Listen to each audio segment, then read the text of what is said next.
Now, I know, Adam, this was the first film that you worked on, right? Yeah, that's correct. So, John, what was the first film that you worked on, and what was it that you did on that film? Well, the first film that I worked on was a stop-motion animation film consisting of Terminator 2 figures in about 1993. The first, what I would call semi-legit production that I worked on was a short film in 2007 called Better Off Undead, which it's a 29-minute film. Shot it on the weekends for about 4 months with my friends in college. That Friday and Saturday nights we spent a lot of our time just watching zombie movies and other horror movies, of course, and drinking whiskey. And I thought it would be funny for us to make a movie about zombies and guys drinking whiskey. So it's basically like a Kevin Smith style comedy with just a lot of dick and fart jokes with zombies thrown in the mix and a fair amount of gore. So I would like to see that. It was $700. You know, like I said, we did it on the weekends, and really the only intention that we had with that was just to watch it for ourselves. But then more and more people started getting involved because you need extras for a zombie movie. So we decided that we would self-release a DVD that has 3 hours of special features. And all. Yeah, so it's a 29-minute movie with 3 hours of special features. Nice.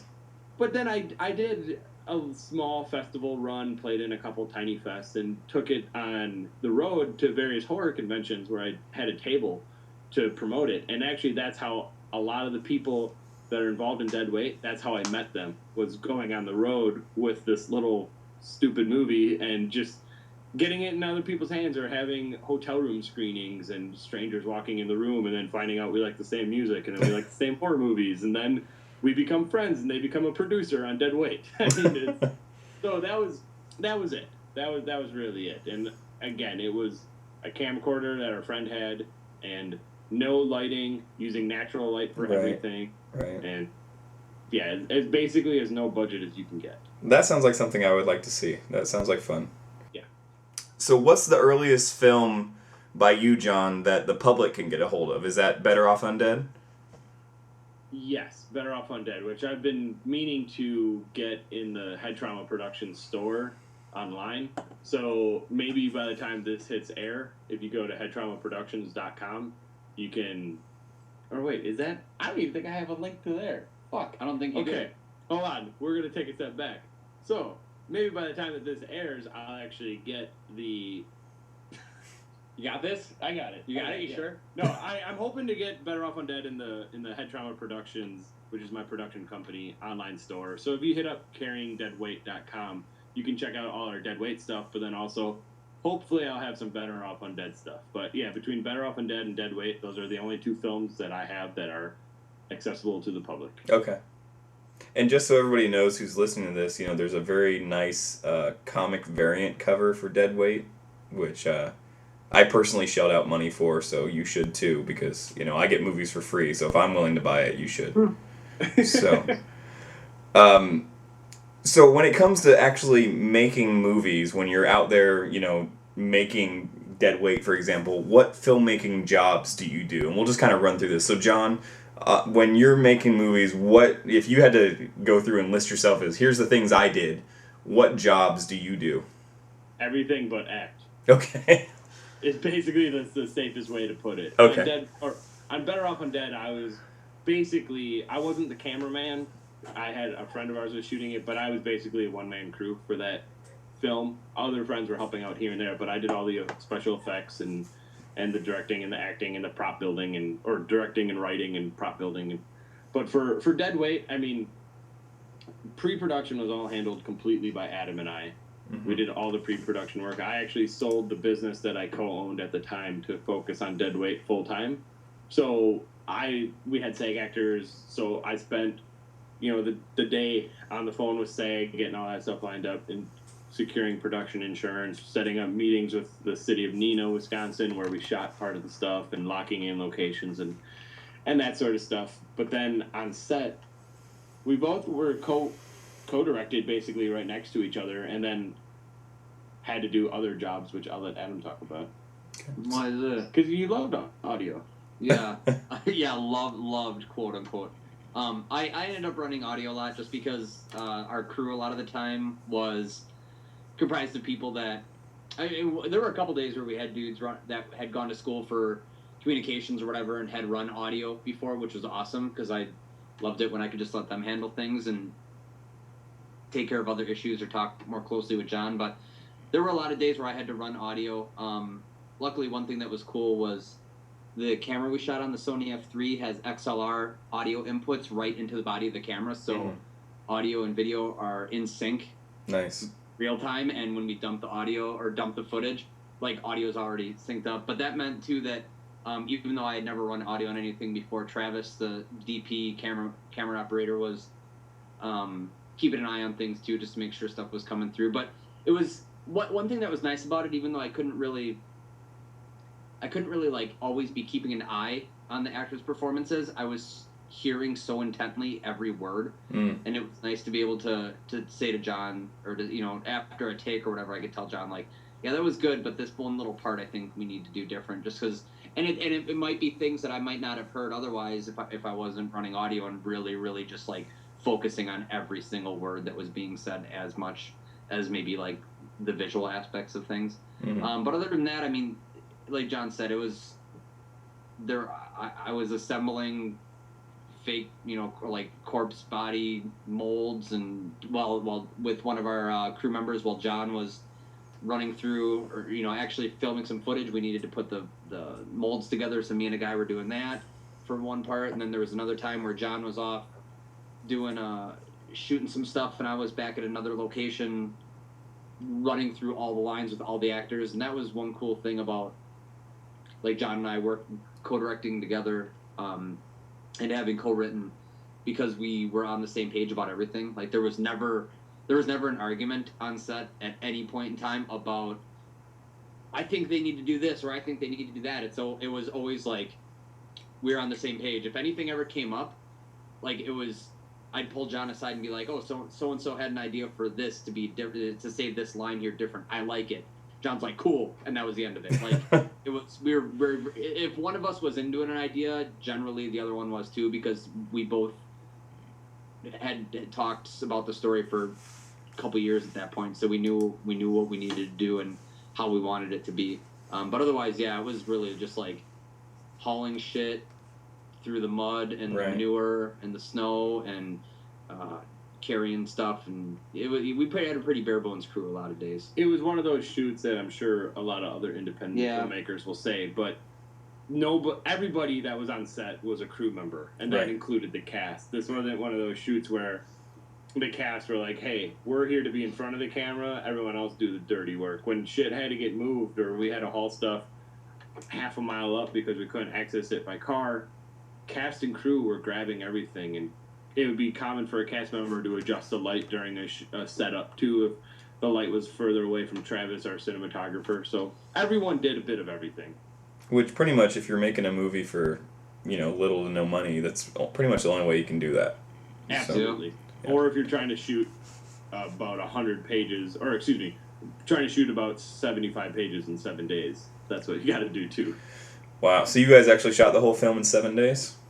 We shot, as you know, there's the two narratives. There's all the post-apocalyptic stuff and the flashback stuff.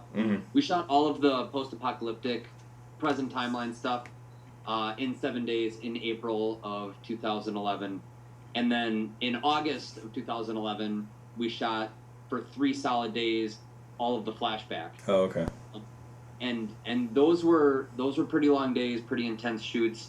And we want, as you watch the film, you can see like the flashbacks they're much richer in color. Everything's lush and green, and it's like full Wisconsin summer. And then in the present timeline, we shot in April so that there would be no foliage on the trees, and all the grass would be brown yet. Nothing was growing, and everything was very dreary and washed out. And we shot. And the other reason we had to shoot in April was Joe, who played the lead character of Charlie, was student teaching at the time, and that was his spring break. If he was going to be involved in Dead Weight, the flashback or the present timeline needed to happen in those 7 days. Okay. Like if it didn't happen, then we were in big trouble. And thankfully, like, we shot chronologically over the course of those 7 days as well. Not only just for like the ease of the inexperienced actors, but just we felt like it would be we felt like it'd just be beneficial to kind of go in that way. That was John's idea, and I'm glad we did that because we ended up getting dumped on with like 10 inches of snow on the third day. And if we weren't shooting chronologically, there's no way we would have been able to write the snow into the story and make that part of the story. We would have totally been in trouble. Yeah.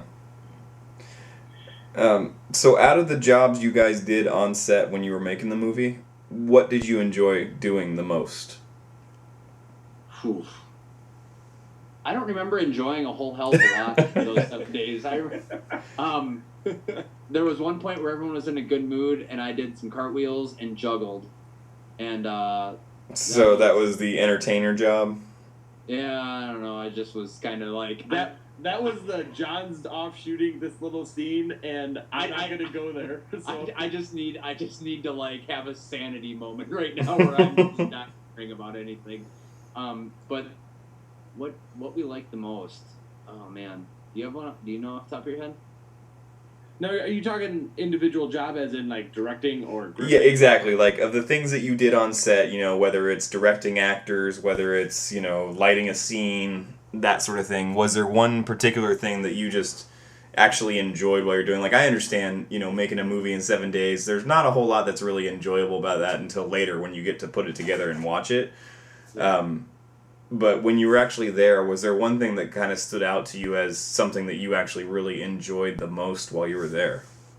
I mean, in general, like, when I didn't have other tasks to do and I could actually, John and I could be side by side and watching our friends interact as the characters we had written and, like, because when we didn't do rehearsals more than, like, the night before. Like, this is what we're shooting tomorrow. Let's run through this shit. Mm-hmm. Everything else was just read-throughs, really. Mm-hmm. Like, we had barely been to any of our locations, maybe just a couple visits. Travis had never been to any of the locations before shooting. The actors had never been to the locations. So we basically would show up and have to, like, work with the space we had as we showed up. And when the snow came, we had to switch locations a lot. Mm. So a lot of it was just like making stuff up on the fly and changing things on the fly. But watching our friends bring those characters to life, like being able to sit there and watch these interactions, especially any time that Charlie and Thomas are yelling at each other in the story, like, I'm so glad I'm there every time, or I was so glad to be there and just watch those interactions, even more than everything else, which I love too. But just like those moments when Joe and Aaron, who played Charlie and Thomas, were playing off each other emotionally in those scenes. It was just like, just watching our friends do their thing and like work so hard for us was really moving. Like Adam said, everyone that worked on the film, just about everyone that worked on the film, cast or crew, were from our group of friends.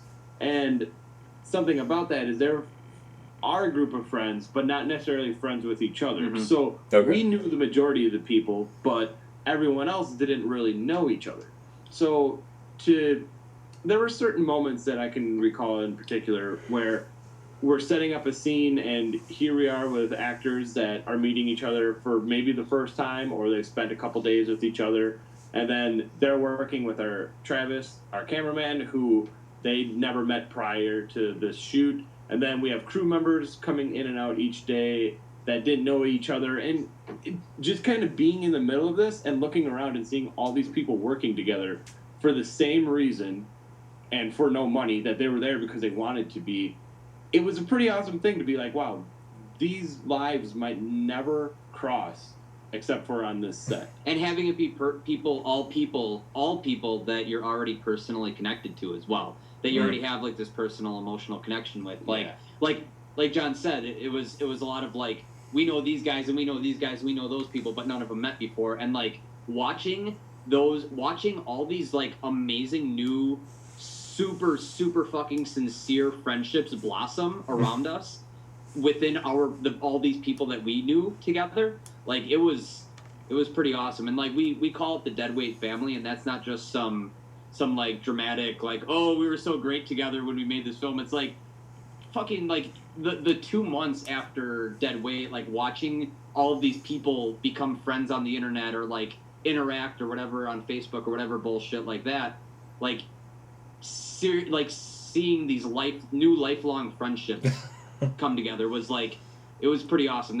For me, that was like the most immediately rewarding thing about Deadweight before we were even really done filming, is just being like, holy shit, like, I don't want to say we changed all these people's lives, but we helped have an impact, and we helped introduce them to someone new that like they connected with so deeply that they're like new best friends kind of thing. Yeah. Nice. So it definitely wasn't like a dictatorship where I enjoyed standing there and being able to Tell everyone what to do. boss everyone around. That's not what I enjoyed about it. What I enjoyed was being able to have these people work together. So I know that's probably a really bizarre answer, but I guess I would say being kind of the captain of the ship. Okay. And again, not on an egotistical level or anything like that, but just, it was, again, driving the bus. Yeah, driving the bus. That's a good way of putting Okay. Careening off a cliff and trying to keep it from crashing. Now, what would you guys say are the pros and cons of working in the low budget world?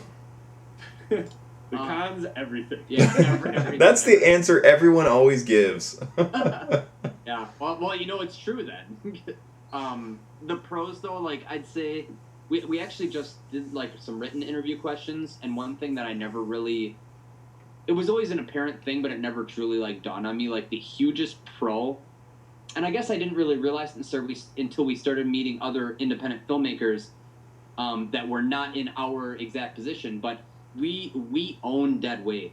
Like, it belongs totally and entirely to us, and we can do whatever we want with it. We can show it wherever we want. We released the DVD ourselves and did it the way we wanted to, with all our bonus features and 3 tracks of commentary and a huge making of and all these ridiculous outtakes. Like, we literally did everything the way we wanted to because we completely own the project. And that, I think, is the biggest pro. Like, we wrote this story with our friends, we made this story a reality, and then we presented it all our way. And I wouldn't, like, even if someone was gonna, like, if we could go back in time and someone would throw $30,000 at us, like, if I had the knowledge now, like, back then I probably would have been like, I'll do anything for $30,000. But, like, having the knowledge now, I'd be like, if we wouldn't have had the control to be able to present the story the way we wanted initially, as we have, I wouldn't want to risk it. I think a big pro for making an independent film like this, a low-budget independent film, and I'm sure I can't say this for every film, but there were no egos on set, and people weren't working on this film because they were like, ooh, I need to get an IMDb credit, or this is going to be my launch into a life of Hollywood.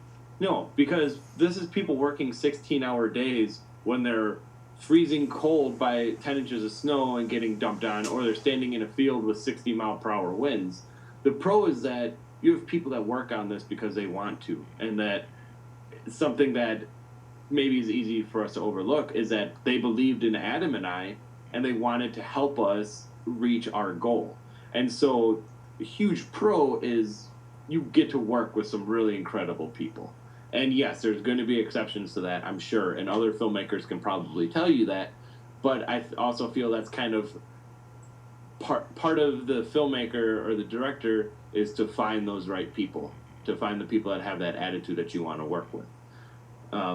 Cons, I mean, it's everything is against you from day one. Yeah, like I was having chest pains for a long time, not sleeping ever, because like the whole time we were working on Deadweight 2, I run an independent record label and was managing a screen printing shop, and then John and I were doing Deadweight stuff. And like, granted, he was working on it full time.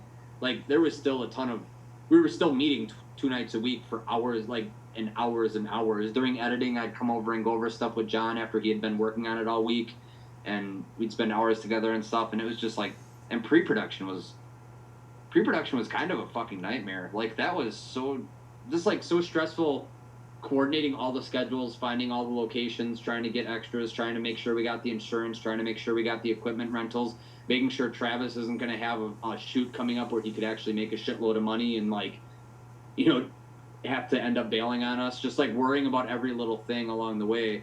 Like, there was a long time where every friendship and relationship I had was totally strained, and it was just like me. The only people I saw were like at the print shop, and then I'd see my wife at home for a little bit, and then John and I would work on shit all night, and that was it.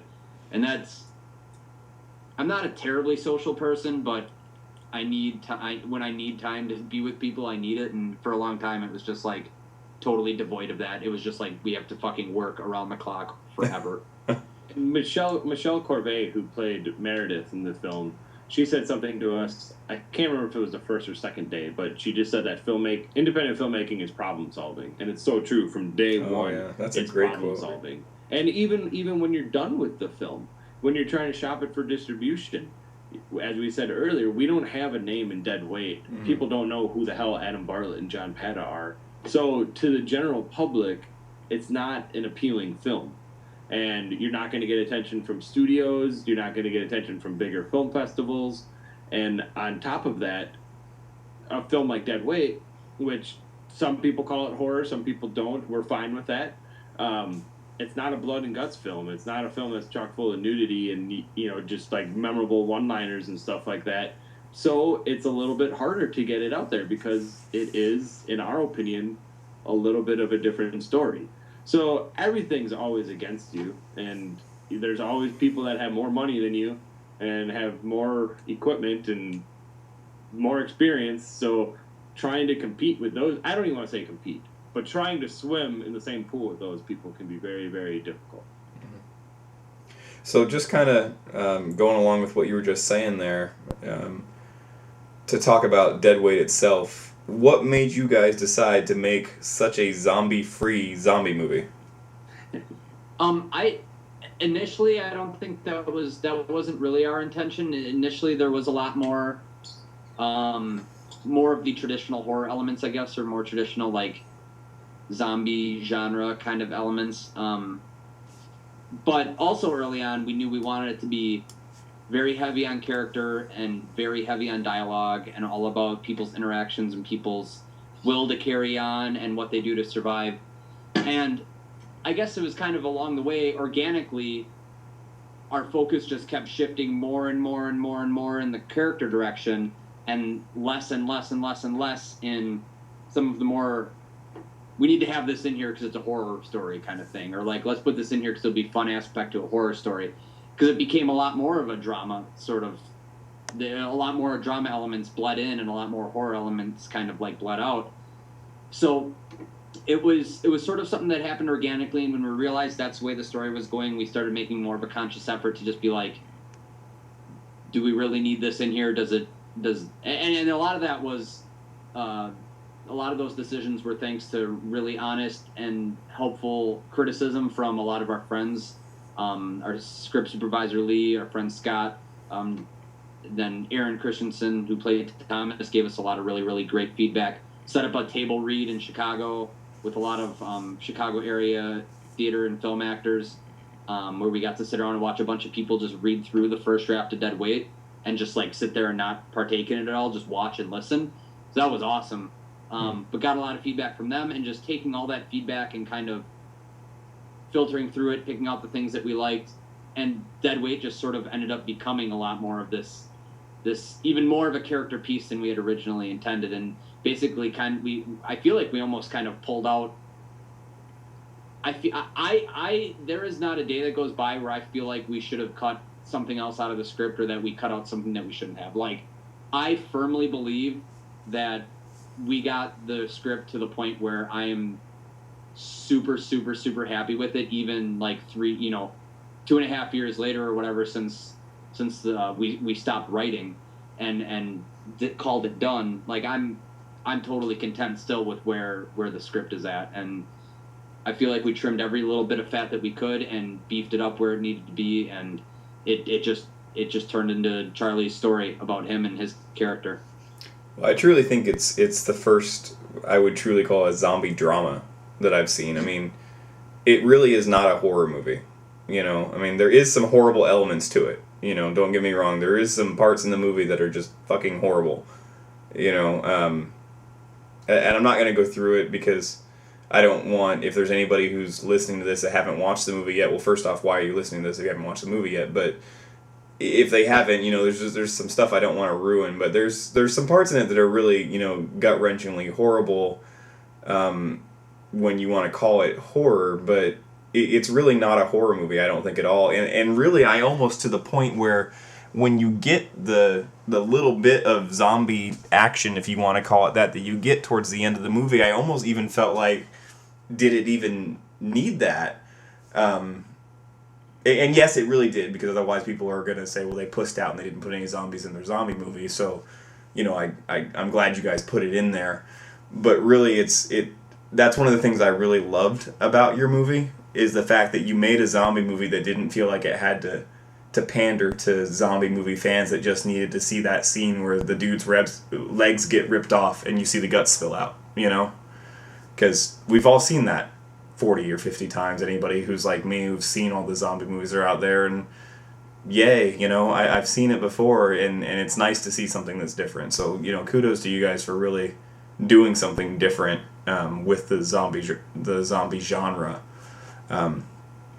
That's one of the things that, being somebody that watches movies to write reviews about all the time, it really pisses me off is when I see a movie where somebody just did the same thing that everybody else has always done. So, anyway,